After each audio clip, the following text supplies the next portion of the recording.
Want to say thank you for coming out today. What I wanted to do, the reason for this press conference, is to go over the officer-involved shooting that happened back on January the 4th. I think everybody has heard something about it, but we wanted to make sure that you got first-hand knowledge of what went on. We're also going to show a video of what happened and let you see that. And the purpose for this, as far as I'm concerned, is not only a training situation for law enforcement, but it's also to educate our public out here, the safety of them in their own homes, and what they can and cannot expect whenever an alarm may be going off at their house, unbeknownst to them, knowing that the alarm has gone off but forgetting to turn an alarm off. That can cause a problem.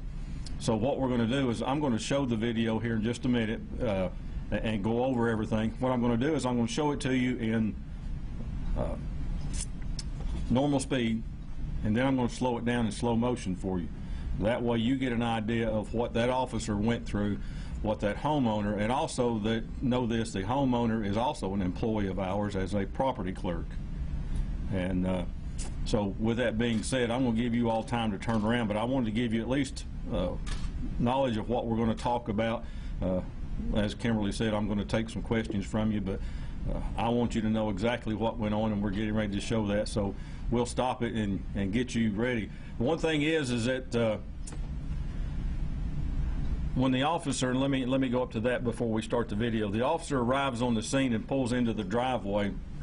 There's two vehicles in there. That officer calls into dispatch, gives the description of those two vehicles.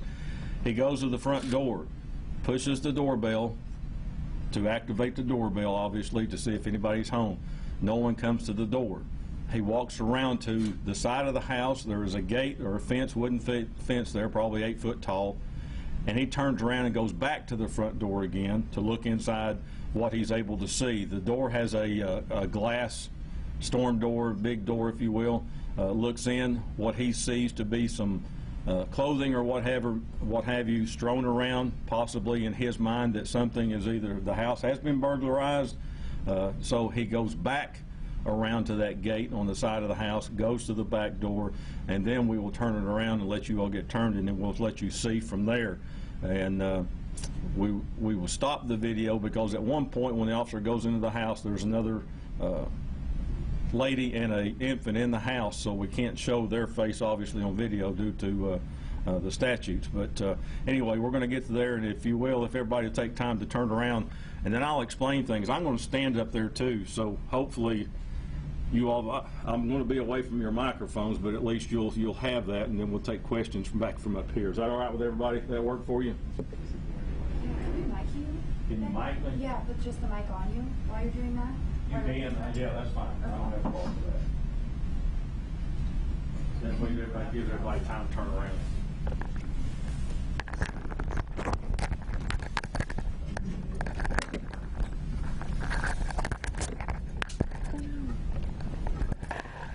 Empty my pocket, so I pocket. Sorry, I just don't.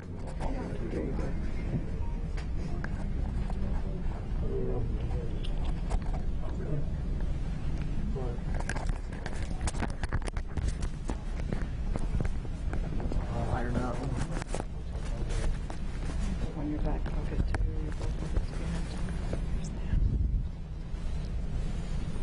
This will clip it.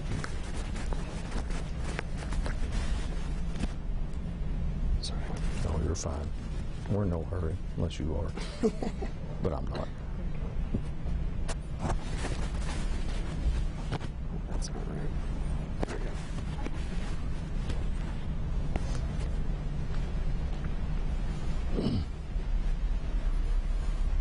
Is that too much light? Do we need to cut some light down for your cameras? If we can cut one light or something down, maybe, Bernie? Is that too much? Is that going to be? That was good. That's good? Yeah. All right. Aaron, if you will. This is the fence, obviously, in the back. He's going through this gate.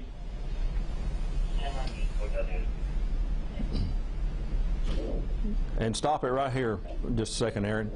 This has been dispatched to this officer as a burglar fire alarm from dispatch. Later, it's also dispatched as a panic alarm. So it kind of gives you an idea what the officer is expecting whenever he's going up there. Aaron, if you will, continue. What he's doing now is he's going back to the back to check the back door.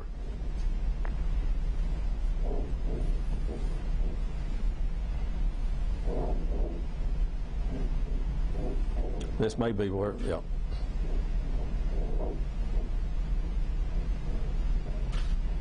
Checks the back door, it's locked. So he steps back off. Now you're going to have to listen to this very carefully. Stop it right there. Did any of you hear that? Could you barely hear anything? If not, back it up just a little bit, Aaron, if you will. You can hear it when you have your tape. There is a female screaming, loud noise. He doesn't know what it is. That's why he has now gotten behind the lattice here. He hears that, and now he's approaching the door.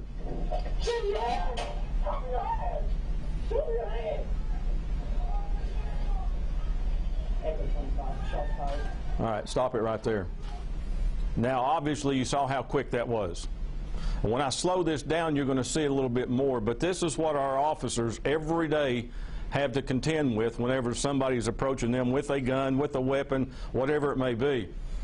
Now, again, you got to go back. This officer was there for what? He was there for an alarm. That alarm being a burglar, fire alarm, and then later as a panic alarm. So everything he's done that so far has told him that after he looked in the window, which you'll see on from the very beginning, that he thought something had been going on, obviously, or at least burglarized in the house. Now, if you will, Aaron, let's go back to the slow-mo part of it.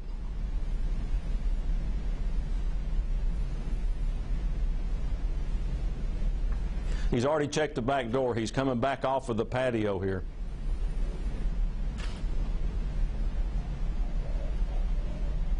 As he's coming back off of the patio is when he starts hearing the screaming or the female voice real loud, and that's what gets his attention to stop right here. He's looking through this lattice, and he's looking to this door right here. You can see the blinds are most of the way down. They're about 3/4 of the way down. This is when he starts hearing that, and he's looking to see if he can see anything. Now, obviously, that's a clue for an officer answering an alarm call of thinking something's going on. As you see, his motion has picked up considerably to go to that door to find out what's going on. And you're going to actually see the weapon from the homeowner here being pointed at this officer very clearly.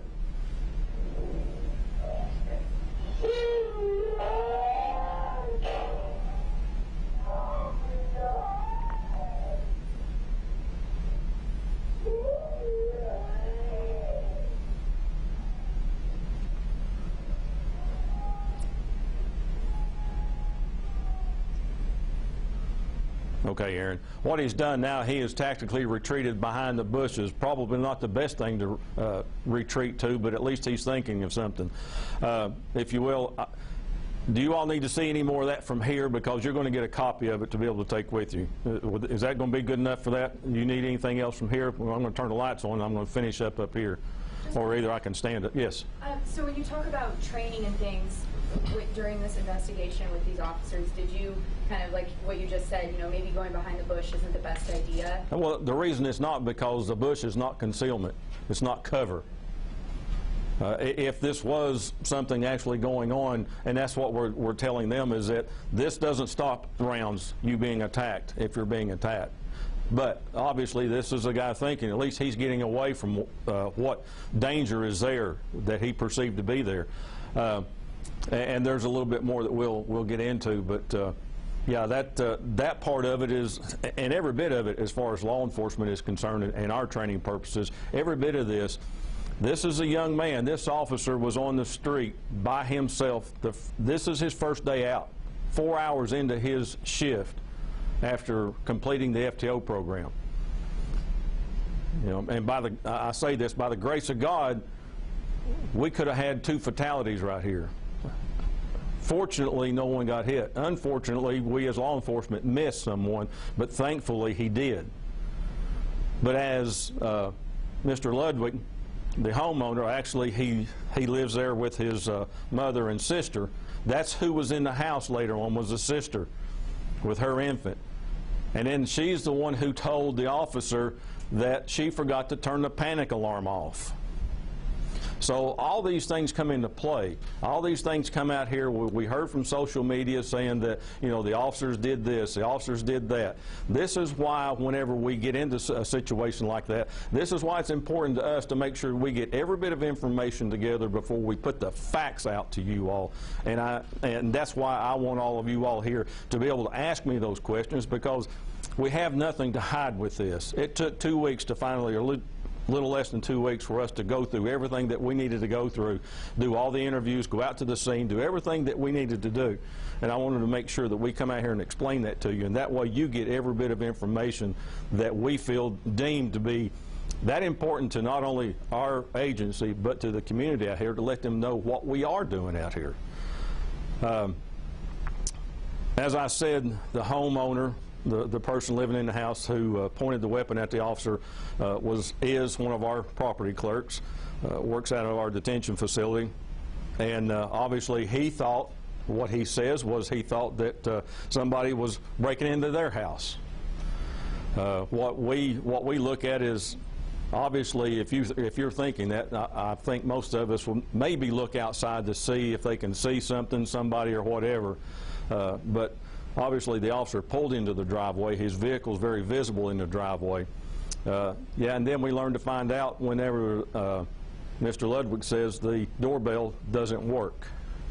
So obviously, the officer not knowing that it doesn't work, but at least he made that effort by at least looking back in the front door. He goes around the back door, checks the back door. It is locked. So, you know, he's done everything that he's trained in what we're supposed to do. With that being said, then what I will do is, I don't know how, if you all have questions from where you're at, I'll just answer them from here if that works for all of you all, and we can go from there. So we'll start.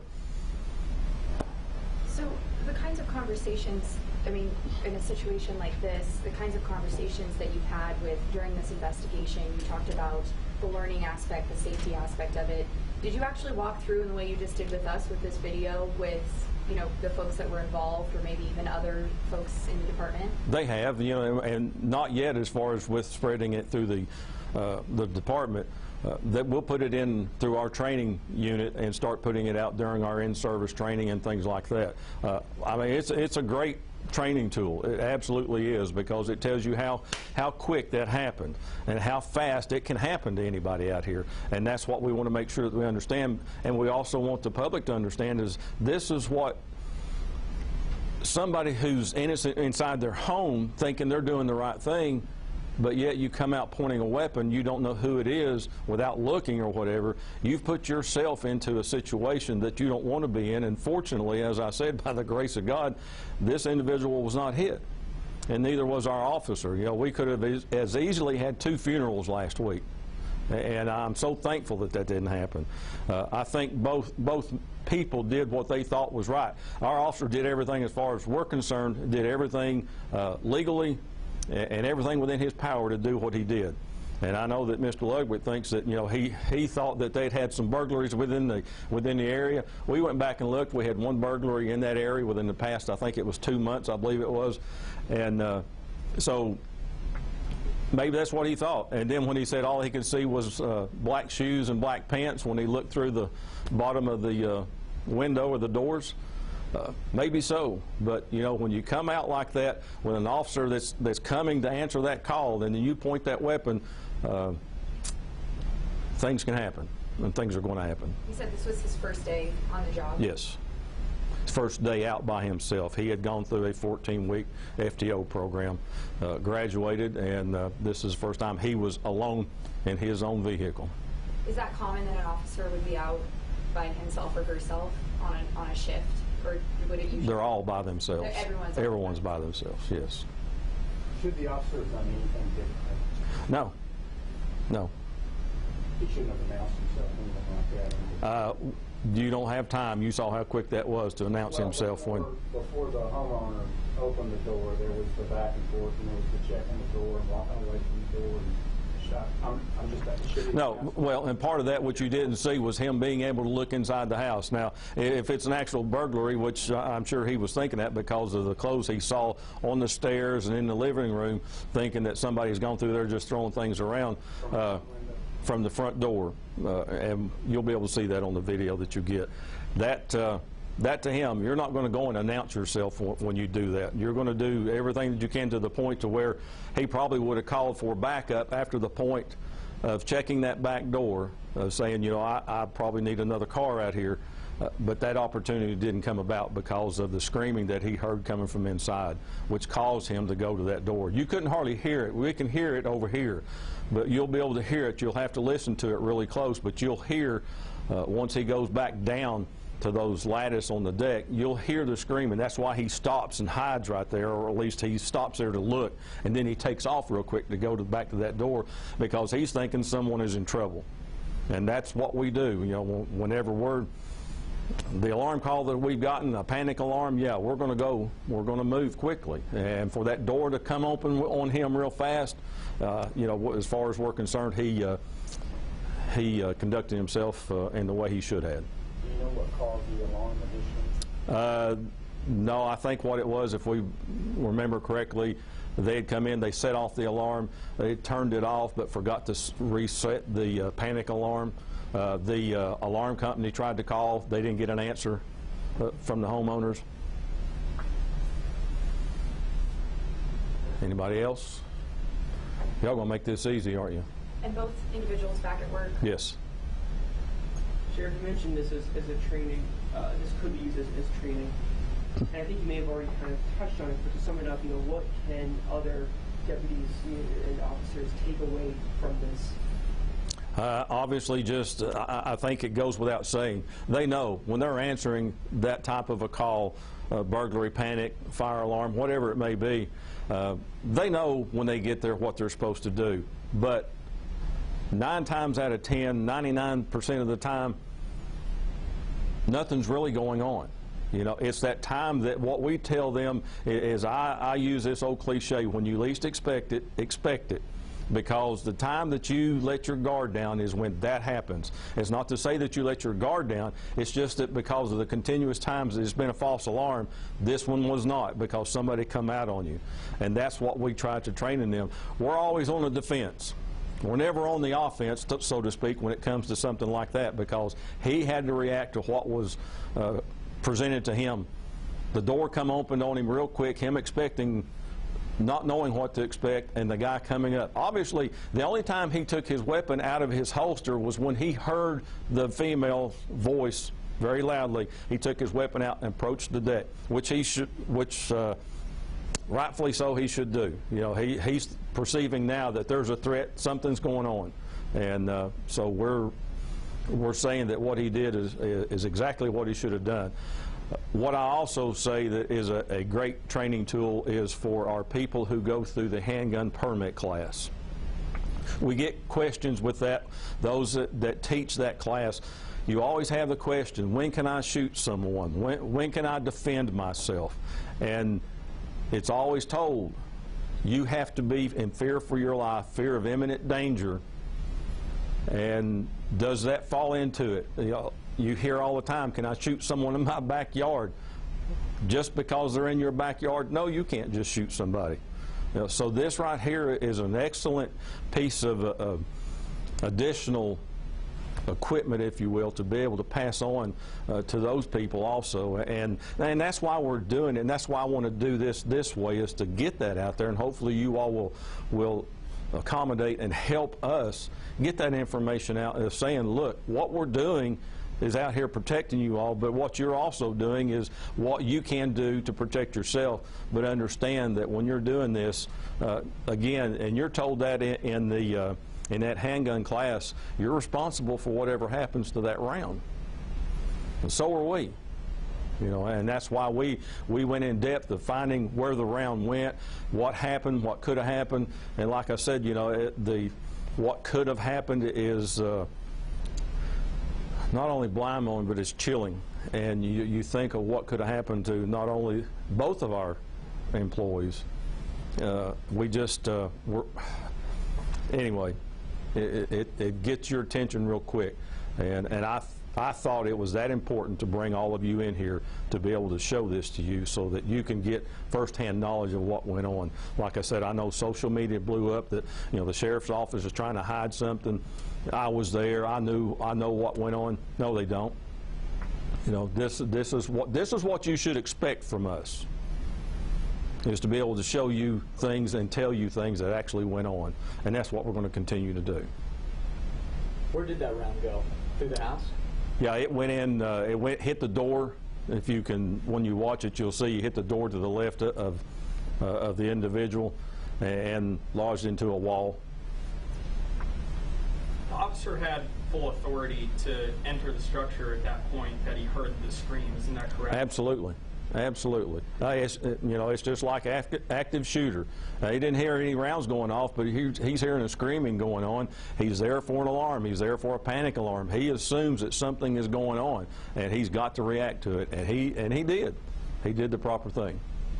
You said this, but who was it? What was the screaming about? It was between the employee, the homeowner, if you will, Mr. Ludwig, and that was his sister. What argument went on or screaming, we didn't get into the detail, but they were just kind of between each other. Between the two of them? Yes. Didn't have anything to do with the officer? No, no. Okay. Anything else? We're good? All right, great. Thank you all.